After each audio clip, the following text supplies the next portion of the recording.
नमस्कार श्रोते हो, स्वागत आहे आपलं यूट्यूब चॅनल कथा क्षितिजवर.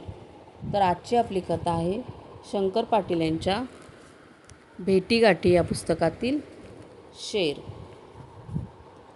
तिन्ही सांज होताच मी शेतावरून चक्कर मारून घरी आलो. आई सोप्यातच बसली होती.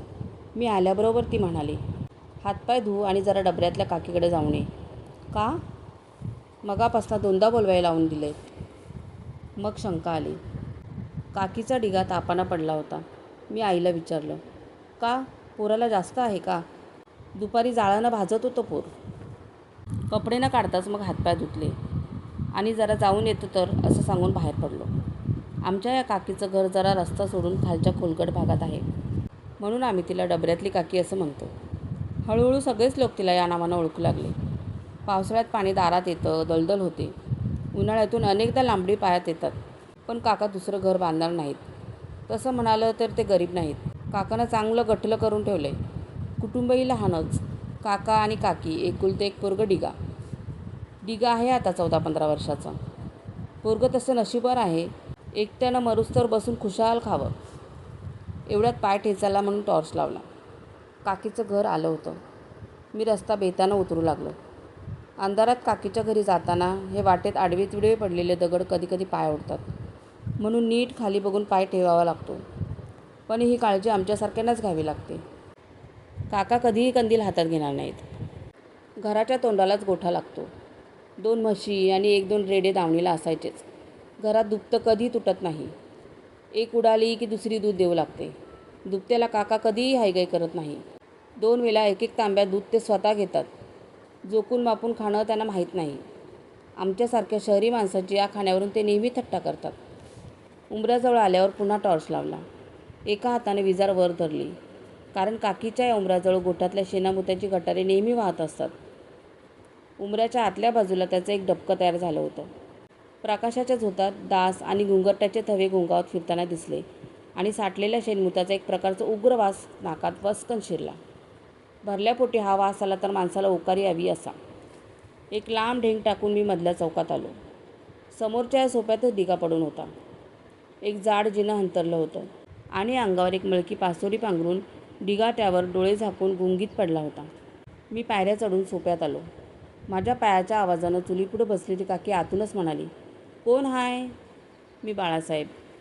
बाळासाहेब वय, असं म्हणत ती बाहेर आली आणि म्हणाली, आलास बरं झालं. मगाधरनं तुझीच वाट बघत होतो. बस.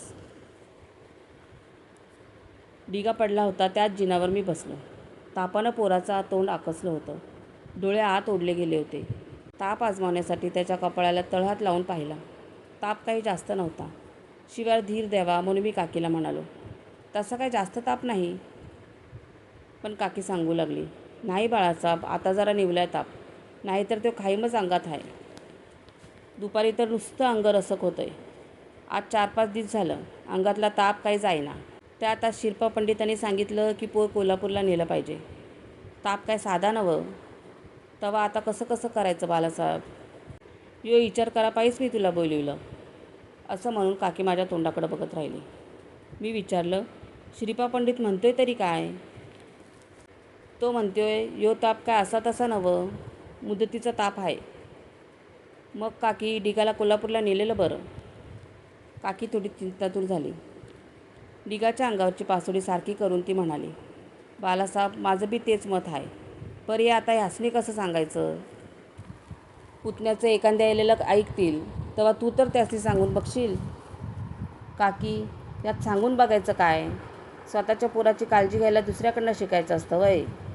पण काकी म्हणाली, अरे बाबा, त्यासनी नाही पटायचं. हे का नाही पटायचं? या औषधावर विश्वास नको त्यांचा. उभं जन्मात औषध कसलं ते बघितलं नाही त्यांनी.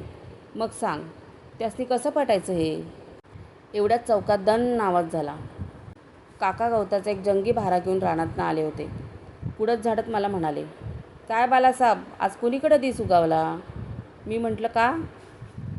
मग काका आपल्याशीच हसले आणि सोप्याच्या पायरीवर बसून म्हणाले, बरा फिरकलायस आज तिन्ही सांजाचं.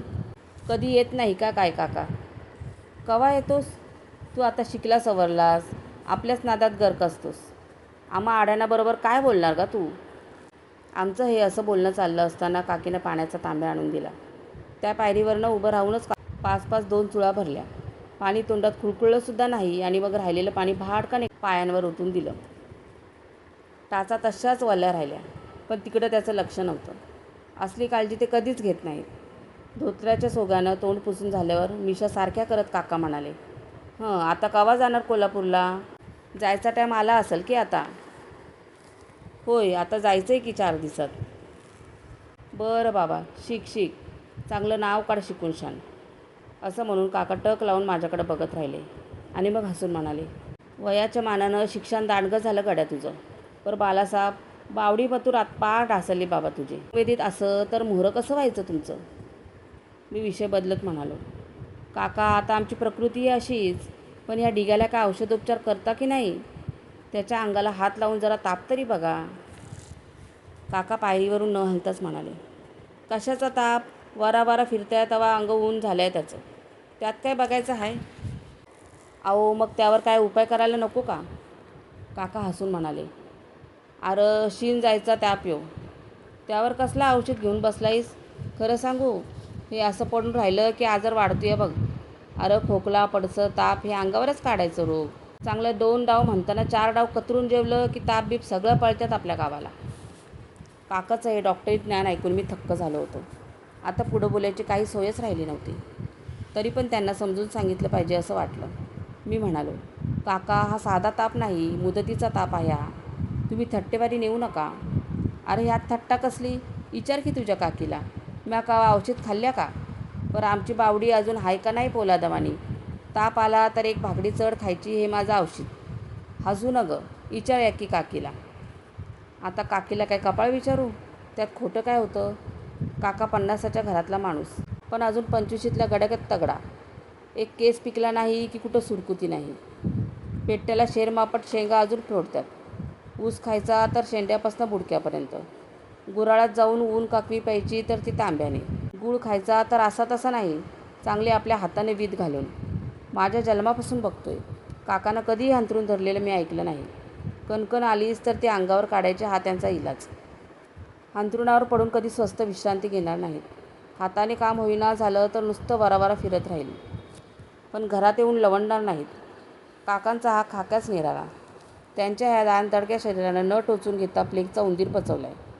मग त्यांना ह्या अशा तापाचं काय भय वाटणार? म्हणूनच आता त्यांना कसं सांगायचं, त्यांच्या डोक्यात कसं भरवायचं याचा विचार करत बसलो.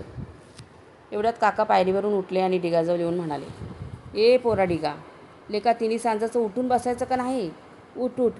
पाड्याला काय झालं र असं मुरगाळून? उठ बाबा, उठ र माझ्या पाड्या वासरा. तिन्ही सांजा हातरून धरू नये. असं म्हणून काका त्याला उठून बसवण्यासाठी अंगाला हात लावून हलवायला लागले. मी म्हटलं, अहो काका कशाला उठवताय? पडू द्या हो त्याला स्वस्त. स्वयंपाकघराच्या चौकटीतून काकीही बिचकत म्हणाली, दुपारी जाळानं होरपळत होतं पोर, उडू नकासा त्याला. त्याबरोबर काकांनी चौकटीकडं नुसतं एकवार बघितलं. काकी तोंडाला कुलूप लावून गप्प बसली. काकांचा तसा दरारा दांडगा. उमऱ्यात पायतान वाजलं की काकी भिवून गाब व्हायची. लहानपणी आम्ही पोरंसुद्धा त्यांना वचकून असू. आता मी शिकलोय म्हणून आगळपागळ बोलतोय, नाहीतर असं ज्ञान पाजल्याला गेलो असतो, एक दिली असती ठेवून. म्हणून अजूनही त्यांच्याशी बोलताना मनात भीतीच असते. काकी गप्प बसलेली बघून मीही जरा दबकलोच. म्हटलं आता गप्प बसावं हे बरं. तशात स्वयंपाकघराच्या दिशेला बघत काका किकसले, बाहेर तिन्ही सांज करकरली आहे आणि पोर हांतरुणावर पडून राहू द्या वय. बरं येला, एक न्यारच वरण लागायला लागलंय की. असं म्हणून काकांनी डिगाच्या कमरेखाली एक हात घातला आणि त्याला उठून बसत म्हणाले, असं बसावं र जरा, चांगलं मागं असं सपय. हैश्वर जाना. कुठं हाय आता ताप? ताप नाही आणि पीप नाही, उगाच स्वांग लावलंय झालं सगळ्यांनी. न राहून मी बोललो, काका या तापात अशी हलवालो चांगली नव्हे, कशाला बसवता त्याला? काका रोखून बघत म्हणाले, शिकलाय म्हणून मला बी शिकवायला लागलाय वय. तसं नव्हे काका. तर कसं? मी न बोलताच मान खाली घातली. उजव्या अंगाच्या एका किडलेल्या दाढेला जिभेच्या टोकानं टोकरत बसलो. तसा दाढेत भरलेला कापसाचा गोळा जरा बाहेरच आला. तो नीट बसवावा म्हणून तोंड आ करून एक बोट तोंडात घातलं. हे पाहताच काकांनी आश्चर्याने विचारलं, बाळासाहेब दात किडलं का काय र? मुद्देमाल समोर होता तेव्हा खोटं बोलून काय उपयोग. अर्थात काकांच्या बोलण्याने थोडा ओशाळलो आणि म्हणालो, होय एक दाढ जरा किडली. जरा आणि लई किडली आहे नवं. आणि या गोष्टीचं त्यांना इतकं आश्चर्य वाटलं की स्वयंपाकघरात असलेल्या काकीला सांगण्यासाठी मोठ्यानं म्हणाला, ए ऐकलंस का, आमच्या बाळासाहेबाचं दाट किडायला लागलं बघ. मी प्रथम जेव्हा चाळशी लावली तेव्हाही त्याला असंच नवळ वाटलं होतं. पण वाचून वाचून नजर कमी झाली असा त्यांनी अर्थ लावल्यामुळे त्यांच्या मनात माझ्याबद्दल नाही म्हटलं तरी एक कौतुकाची भावना होती. आज मात्र ते म्हणाले, अरे अजून तुझं दोन्हीचं 4 व्हायचं, पोरं व्हायची, नातवंड परतुंड तू बघायचा आणि आताच तुझं दात कमी झालं तर कसं व्हायचं मग. कसं होईल तसं होईल. पण यावर काका म्हणाले, कसं होईल तसं होईल म्हणजे, अरे दात कशानं आत आलं. आता काका हे मला कसं कळणार, मी काय डॉक्टर आहे होय. अरे ह्याला डॉक्टर काय करायचा. मी एक अडाणी माणूसून सांगतो की, अरे चहा तुमचा, चहा प्या की चहा, दिसत नाही इसेला चहा प्या म्हणजे दात राहतीला शाबूत तुमचं. मी म्हटलं, काका चहानं दात किडतात म्हणून कुणी सांगितलं. कुणी सांगितले म्हणून क्षणाचं उरफाटं विचारू नकस. याला कोण सांगायला लागतोय काय. आता बघतोच की आम्ही, रोज चहा घोटणाऱ्याच्या माणसाच्या बावड्या बघा आणि आमची हाडं बघा. आणि असं सांगून मला त्यांनी विचारलं, झुंजुऱ्याचं पोतं पाठीला लावून नेतोस का या गोट्यावरतून. मी हसून म्हटलं, काका या बोलण्याला काय अर्थ आहे. कार काय झालं तुम्हासनी. तुमच्या वयाचा मी असताना 2 मोठेचं पाणी मी एकटा पाजत होतो, खाताना बोकडासारखा आणि वालताना का लाकडासारखा. कशानं र. ह्यो चहा बरं का तुमचा ह्यो चहा खेड्यापाड्यातनं घुसला आणि माणसाच्या आगातनं रगत वळलं. भाकरी नसली येलेला तर चालतं, पर ह्यो चहा पाहिजे आधी. थू त्याच्या. अरे या चहानं द्याई वळती या. ह्यो चहा काय चांगला म्हणतोस. असं चांगलं एक लांब लचक व्याख्यान काकांनी या चहावर ऐकवलं. अशा अलीकडच्या अनेक नव्या गोष्टींवर काकांचा फार दात आहे. आरोग्याबद्दल त्यांच्या कल्पना ह्या अशा आहेत. पण सदृढ प्रकृती राखली पाहिजे म्हणणाऱ्या काकांना डॉक्टरी औषधोपचारावर विश्वास नाही. आजच्या तरुण पिढीला डॉक्टरशिवाय चालत नाही हे त्यांना माहीतच नाही. मग थोडा वेळ असाच गेला आणि पुन्हा एकदा बेतानं डिगाबद्दल बोलणं काढलं. औषधाची महती पटावी म्हणून अनेक गोष्टी मी त्यांना सांगितल्या. टायफॉईड हा रोग किती घातकी आहे, आजकाल तो किती कॉम्प्लेक्स बनत आहे, त्याचं पुरेसं भडक वर्णन मी केलं. पण या गोष्टीचा आमच्या काकावर काय परिणाम झाला म्हणता काय. परिणाम नाही आणि बिरणाम नाही. तेच उलट मला म्हणाले, खुळ्या काय सांगतोय आम्हाला. अरे माणसाचं नशीब असं डागदाराच्या हातात गेलं तर कोण मेलं असतं का या जगात. अरे एखाद्याचा शेरच संपला तर डागदर काय रडतोय का त्याच्या मोरं बसून. काय तरी पैसा काढायचं सॉंग आहे झालं. मी म्हटलं, असं कसं म्हणताय काका. कसं म्हणजे, लांब कशाला. तुझा बा पडला तेव्हा डाक्टरानं येऊन शान काय केलं. सुई टोचल्याचा पैसा तेवढा खिशात घातलं आणि मोटार येशीत गेली की नाही तोवर म्हाताऱ्याने जीव सोडला. काका पेशंटचा जीव चालला की मग तुम्ही डॉक्टरकडे धाव घेता, मग गुण कसा येणार. पण ते मला म्हणाले, कुठलं र. शेर संपला की सारं थकतं या बघ. मग डाक्टर येऊ द्या नाही तर डाक्टराचा बा येऊ द्या. सटवाईनं कपाळावर लिहिलेलं डाक्टर येऊनशान काय पुसणार आहे वय. मग बराच वेळ असंच ते बोलत राहिले. मला पटावं म्हणून डॉक्टर येऊनसुद्धा गावात आजपर्यंत किती लोक दगावले याची त्यांनी एक लांबच्या लांब यादीच माझ्यापुढे तयार केली. शेवटी काकीच म्हणाली, आता पुरं करा बोलणं, बालासाहेबाला घेऊन जेवायला बसा. हे ऐकताच मी जाण्याच्या तयारीत उठून उभा राहिलो. काका म्हणाले, कुठं र. मी म्हणालो, नाही जातो घरी, आई वाट पाहिल.